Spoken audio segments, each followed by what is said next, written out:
महाराष्ट्र में पिछले 24 घंटे में 2682 नए मामले सामने आए। एक दिन में सर्वाधिक 116 लोगों की मौत।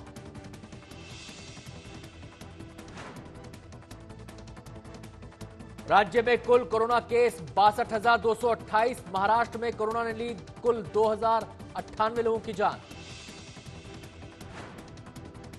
मुंबई में पिछले 24 घंटों में कोरोना संक्रमित मामलों की संख्या 1,447, 38 लोगों की गई जान। मुंबई में पिछले 24 घंटे में कोरोना के 302 नए केस और 11 लोगों की मौत। पुणे में कुल मामले 7,314।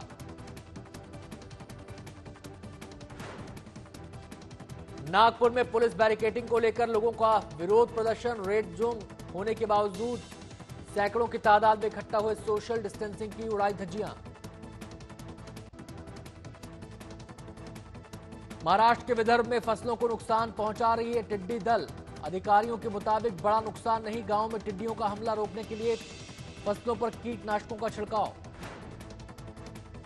विधायक अबू आजमी ने जिस महिला पुलिस अधिकारी से की अभद्रता, उसका हुआ ट्रांसफर। शालिनी शर्मा के ट्रांसफर को लेकर पैदा हुआ विवाद। अबू आजमी के खिलाफ भी एफआईआर दर्ज। महिला पुलिस ऑफिसर के काम में बाधा पहुंचाने और लोगों को भड़काने का आरोप। सांसद पत्नी ने काटे विधायक पति के बाल। सोशल मीडिया पर वीडियो हुआ वायरल।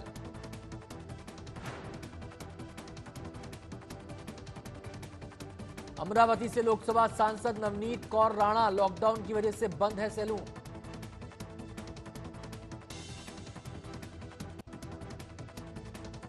अकोला में 45 डिग्री की धूप और गर्मी से परेशान कोविड संक्रमित मरीजों के लिए प्रशासन ने लगाए cooler. Deputy CM Ajit Pawar का ऐलान। कोविड-19 से पैदा हुए हालात से महाराष्ट्र को बाहर निकालने के लिए राज्य सरकार करेगी आर्थिक पैकेज का ऐलान। कोरोना की वजह से छोटा हो सकता है महाराष्ट्र का मॉनसून सत्र। 22 जून से सत्र के शुरू होने की संभावना। मजदूरों को रेलवे स्टेशन तक छोड़ने का किराया नहीं लेगी बेस्ट बसें। सुप्रीम कोर्ट के मजदूरों से किराया न लेने के निर्देश पर बेस्ट का फैसला। गोवा के मुख्यमंत्री प्रमोद सावंत ने गृह मंत्री अमित शाह से कहा, 15 जून तक बढ़ना चाहिए लॉकडाउन। पर गोवा के लिए मांगी मॉल, रेस्टोरेंट और जिम खोलने की रियायत। देश के 8 अहम उद्योगों पर कोरोना और लॉकडाउन की मार। अप्रैल से में 38% से ज्यादा गिरी विकास दर। 223 अंकों की बढ़त के साथ 32,324 पर बंद हुआ सेंसेक्स। निफ्टी में 90 अंकों का उछाल। ग्रोफर्स में बड़ी हिस्सेदारी खरीदने की संभावना। तलाश रहा है पेटीएम मॉल। दोनों कंपनियों के विलय के विकल्प पर भी विचार। आधार ई-केवाईसी से तुरंत मिलेगा ई-पैन। पूरी तरह से मुफ्त और पेपरलेस सुविधा की शुरुआत। ट्रेड बुल्स, टॉपमोस्ट समेत कई कंपनियों पर सेबी ने लगाया जुर्माना। निवेशकों को ठगने के आरोप में हुई कार्रवाई। शॉपिंग मॉल्स को छोड़कर हाई स्ट्रीट में कारोबार सजाएंगे रेस्टोरेंट। खर्च घटाने और बेहतर सुविधा देने के लिए किया फैसला। गूगल ने दिखाई भारतीय टेलीकॉम मार्केट में दिलचस्पी। वोडाफोन आइडिया में खरीद सकती है 5% हिस्सेदारी। Xiaomi करेगी भारतीय कंप्यूटर मार्केट में एंट्री। अगले महीने लैपटॉप उतारकर करेगी शुरुआत। देश के मशहूर एस्ट्रोलॉजर बेजान दारूवाला का निधन। कोरोना के लक्षण के बाद गांधीनगर में चल रहा था इलाज। अमिताभ बच्चन की एबी कॉरपोरेशन और दरगाह ने मिलकर 10 बसों में मुंबई से मजदूरों को यूपी भेजा।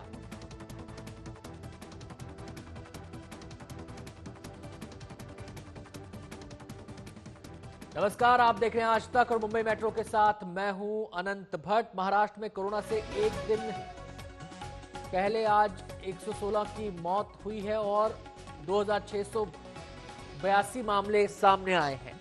अब राज्य में कोरोना के कुल केस 62,228 हो चुके हैं और महाराष्ट्र में कोरोना से 2,098 लोग अब तक अपनी जान गंवा चुके हैं। मुंबई में पिछले 24 घंटे में 1,447 नए केस सामने आए हैं और 38 लोगों की जान गई है। महाराष्ट्र सरकार के मुताबिक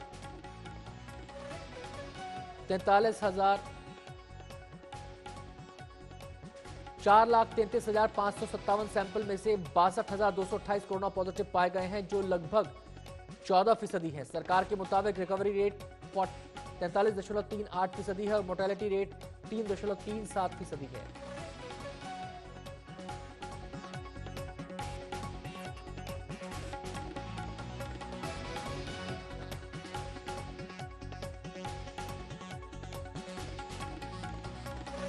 आपको बता दें कि महाराष्ट्र में सबसे ज्यादा मामले सामने आए हैं। महाराष्ट्र में 24 घंटे में 1447 केस सामने आए हैं। मुंबई में और 38 लोगों की मौत हुई है। महाराष्ट्र में 24 घंटे में कोरोना से 116 लोगों की मौत हुई है और ये आंकड़ा लगातार इसमें इजाफा होता जा रहा है। 24 घंटे में 2682 मामले सामने आए हैं महाराष्ट्र में और संक्रमितों की तादाद 62,000 को पार कर गई है। 62,228 कुल मामले महाराष्ट्र में हो चुके हैं।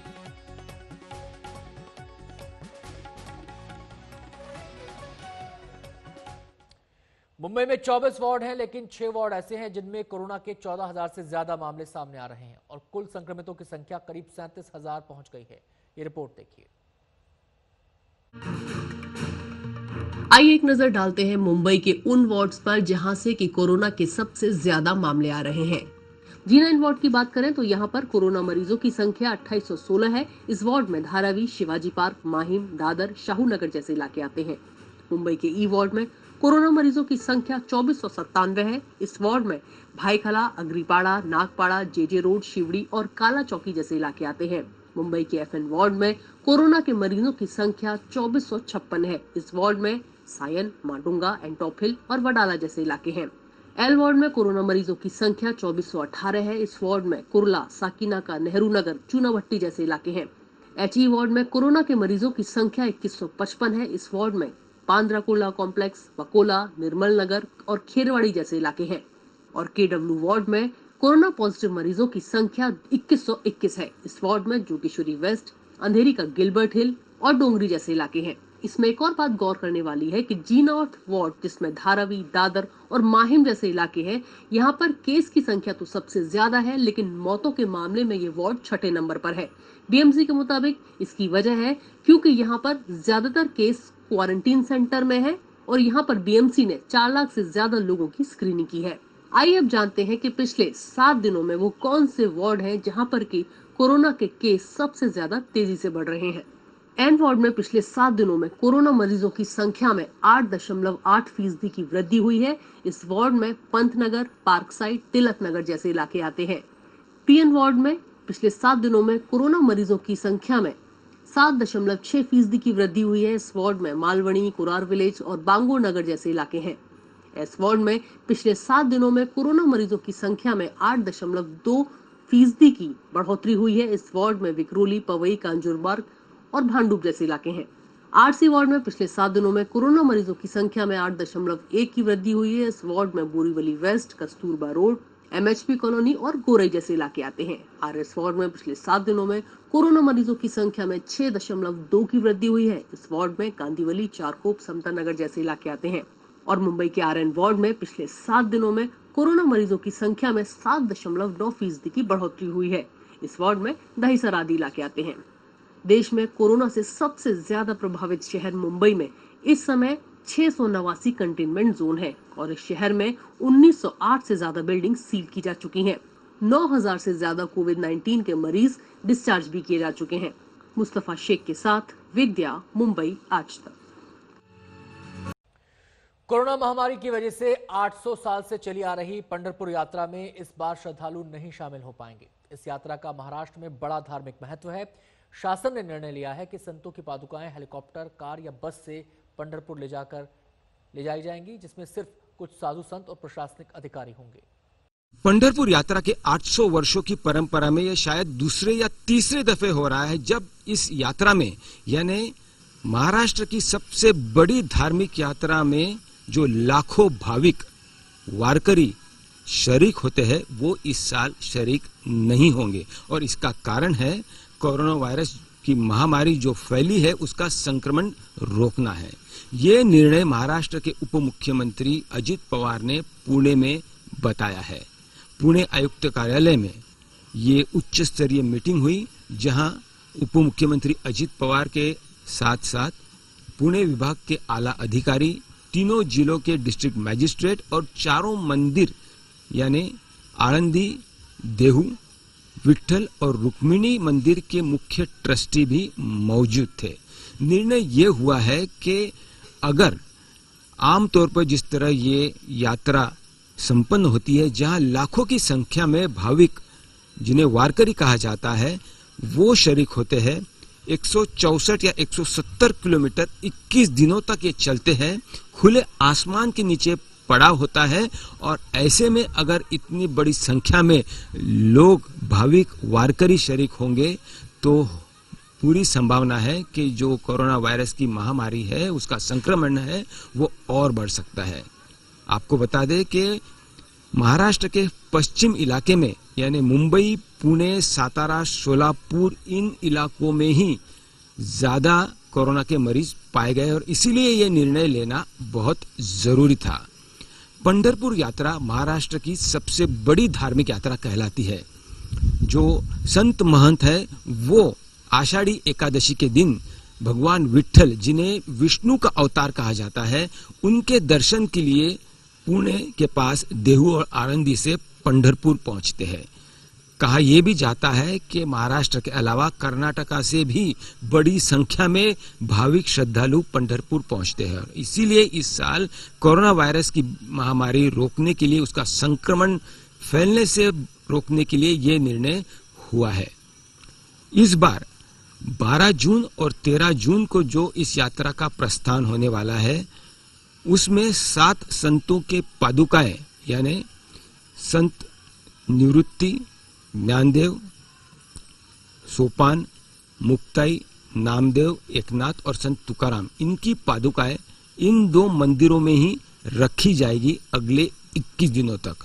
और दशमी के दिन ये 7 संतों की पादुकाएं स्पेशल प्लेन, हेलीकॉप्टर, कार या फिर बस से तीर्थ क्षेत्र पंढरपुर लेके जाएंगे, जहां संतों का और भगवान विट्ठल यानी विष्णु के अवतार विट्ठल का दर्शन होगा। इसमें एक बात का निर्णय अभी तक होना बाकी है कि इस पंढरपुर यात्रा में जो अन्य संत महंतों की पालखियां, पादुकाएं इस यात्रा में चलते हैं, जो कि सैकड़ों की संख्या में है, उनकी पादुकाएं पंढरपुर कैसे पहुंचेगी, ये निर्णय अब तक होना बाकी है। कैमरन गोपाल हरने के साथ पंकज खेलकर, पुणे, आज तक।